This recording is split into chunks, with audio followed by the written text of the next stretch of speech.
బావా మనం పందెంలో గెలవగానే పెద్ద పార్టీ చేసుకోవాలి. భుజమా ఫలితాలన్నావుగా, నువ్వు గెలవాలని అమ్మవారికి గట్టిగా మొక్కుకో. దండం పెట్టుకున్నా మామా. ఒరే రత్నం, ఒకవేళ మొక్కుకోకపోతే జ్యోతమ్మ రాసిన పరీక్ష కాగితాలన్నీ తెల్లగా అయిపోతాయంట్రా.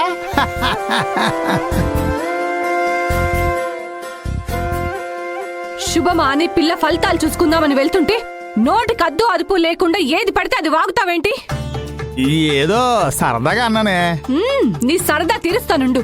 మధ్యాహ్నం నీకు భోజనం కట్టు. సరేమ్మా, నేను వెళ్ళొస్తాను. జాగ్రత్త.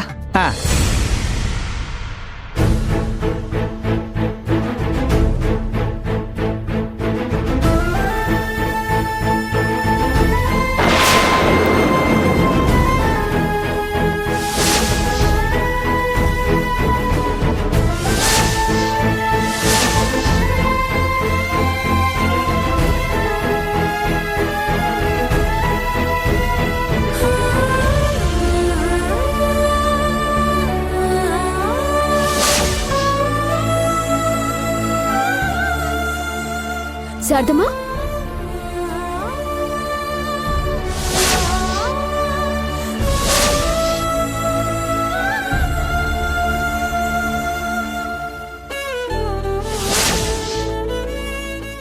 శారదమ్మ నుదుటిన ఆ కుంకుమ బొట్టేంటి? అనుకోకుండా జరిగిన సంఘటన నుంచి మేం కూడా ఇంకా తేరుకోలేదు. కళ్ళతో చూసి చెవులతో వినది నిజమా కాదా అన్నది తేల్చుకోలేని పరిస్థితిలో ఉన్నాం.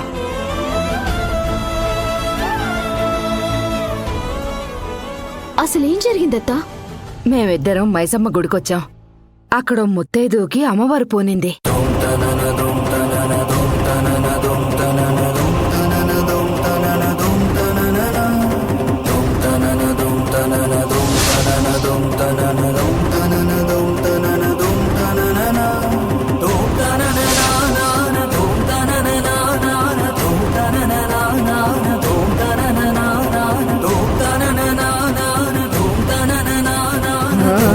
అమ్మవారి ఆజ్ఞ. నాతో ఏది చేయిస్తే అదే నిజం.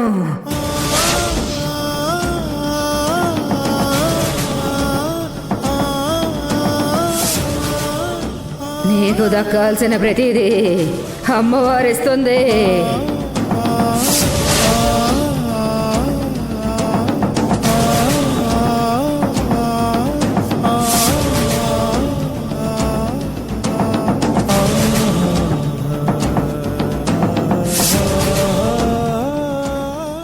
నా భర్త చనిపోయి 16 ఏళ్లయింది.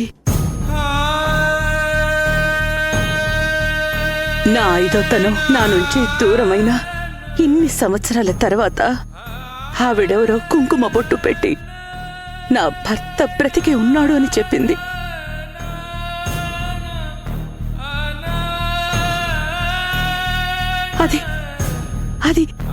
అది ఎలా సాధ్యం? సాధ్యమయ్యే విషయమైతేనే అమ్మవారు ఆవిడ నోటితో పలికిస్తారు.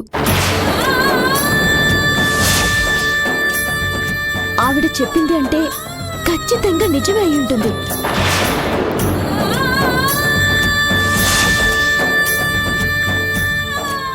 అమ్మవారు పూనినప్పుడు ఆవిడ చెప్పిన ఏ ఒక్క మాట తప్పైనట్టు దాఖలాలే లేవు.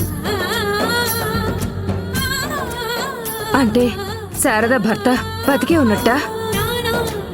ఆవిడ మాటల్ని అంత తేలిగ్గా తీసుకోవద్దమ్మా. ఆవిడ చెప్పిందంటే మీ భర్త బతికున్నట్టే.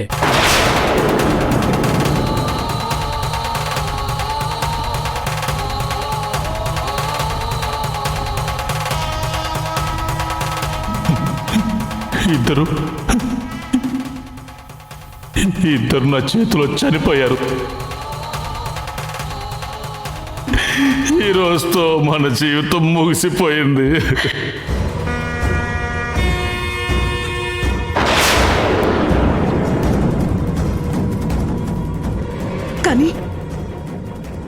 కానీ అది ఎలా సాధ్యం? శారదమ్మా, నమ్మలేని నిజం అసాధ్యంగానే కనిపిస్తుంది. ఇప్పటిదాకా నువ్వు నీ పిల్లల కోసం మాత్రమే వెతుకుతున్నావు. అమ్మవారు ఎందుకు పలికించారో తెలీదు, కానీ ఇక నుంచి నీ భర్త కోసం కూడా వెతుకు.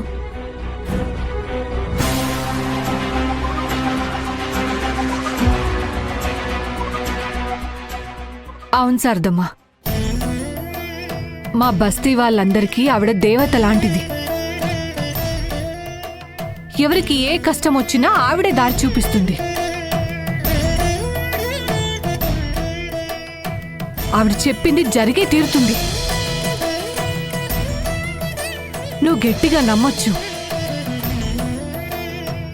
అమ్మవారు నువ్వు కోరుకున్నది ఒక్కటే కాదు, నీకు దక్కాల్సిన ప్రతిదీ నీకు దక్కేలా చేస్తుంది. అమ్మా, నేను దూరమైన నా కూతుర్ల నిమ్మనడిగితే నేను లేదనుకున్న సౌభాగ్యాన్ని కూడా ఇస్తానని చెప్పకనే చెప్తున్నావు. నాలో కొత్త ఆశని కలిగించావు. అదే నిజమైతే నా భర్త జాడ నాకు చూపించు తల్లి.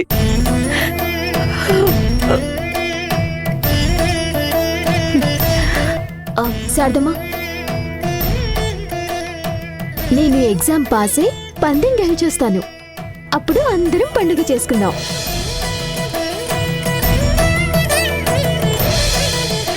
రమణమ్మా, ఎవ్వరు పనికి పోవద్దు. అత్త, మీరు కూడా ఇక్కడే ఉండండి. శారదమ్మా, వెళ్ళొస్తాను. బాయ్. బాయ్. జ్యోతమ్మ జాగ్రత్త.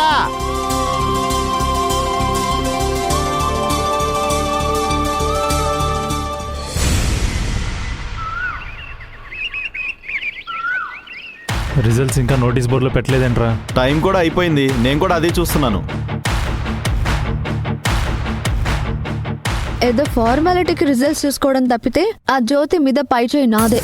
ఇలా డాడీతో ప్రిన్సిపల్ ని బెదిరించి మార్కులు వేయించుకోవటం కరెక్ట్ కాదని అమ్మ చెప్పింది కదక్క.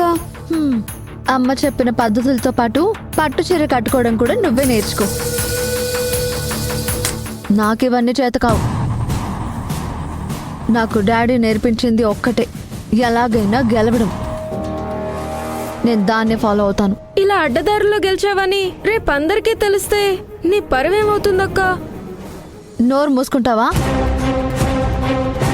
నీతిగా చేతులు కట్టుకొని కూర్చుంటే లైఫ్లో ఎప్పటికీ ఎదగలేము. సొసైటీ గెలుపుని చూస్తుంది, ఎలా గెలిచినా పట్టించుకోరు.